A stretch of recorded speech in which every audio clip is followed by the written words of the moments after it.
こんにちは、菊の湯の村田でございます。今日はね、煮豆。この頃なかなか、うちでは煮豆高へんですわね。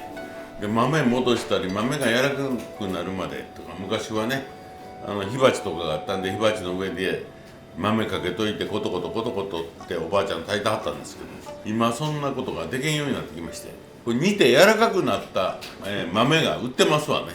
で、そこから始めたいと思います。昆布、これね、早煮昆布って売ってます。早く炊ける。それから普通の昆布よりだいぶ薄いでしょ。これを水で戻してこう結ぶとかね、一緒にこれを炊いて食べるんですけども、戻すとこうなりますんで、こ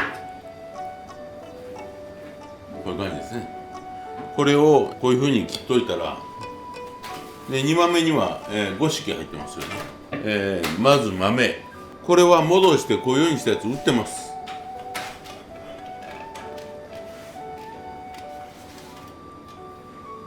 こんにゃく、こんにゃくは水から湯がいてちょっとこう臭みを抜いといた方がよろしいかな。で、豆に合うような大きさで同じぐらいの大きさに、切っといてください。で、人参、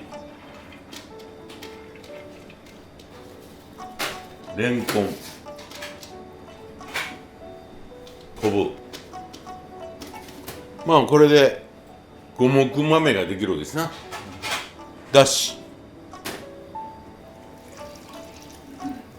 300を入れると大体こう食材が浸かるかなっていうぐらいでよろしいね。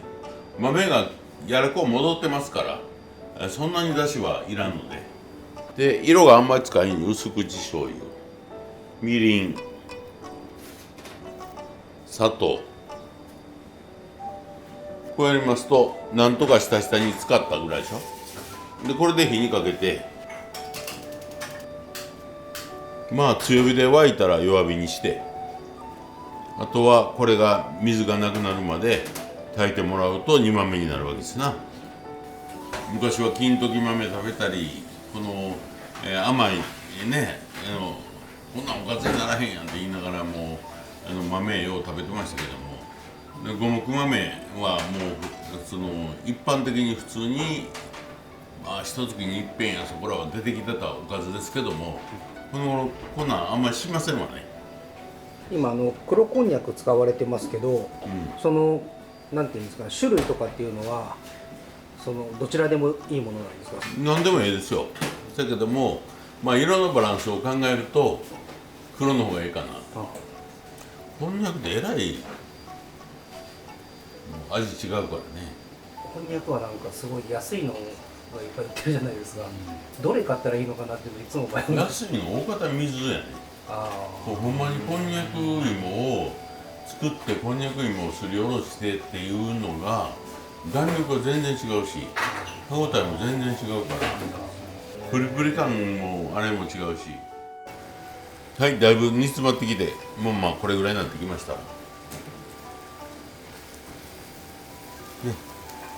まだ水気十分ありますけど、ここら辺また焦げてきますんで、火を弱火にして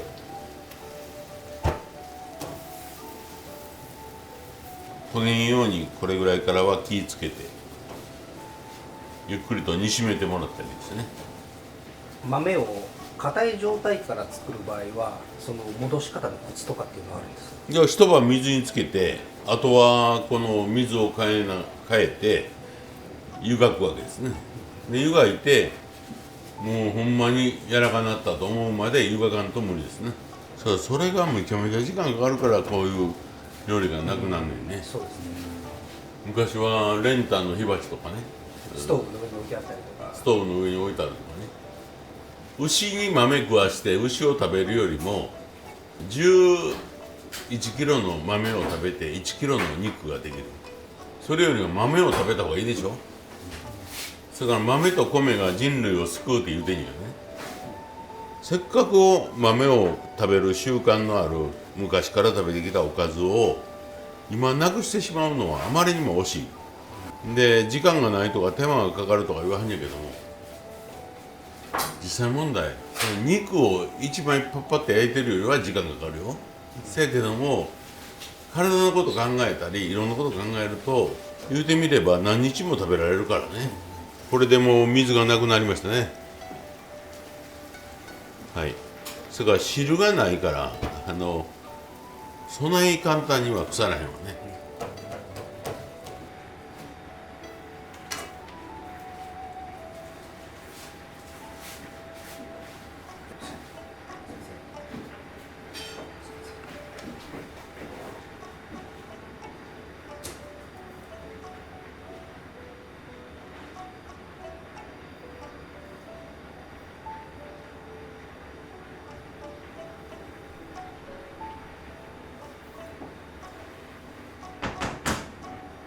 これで出来上がりです。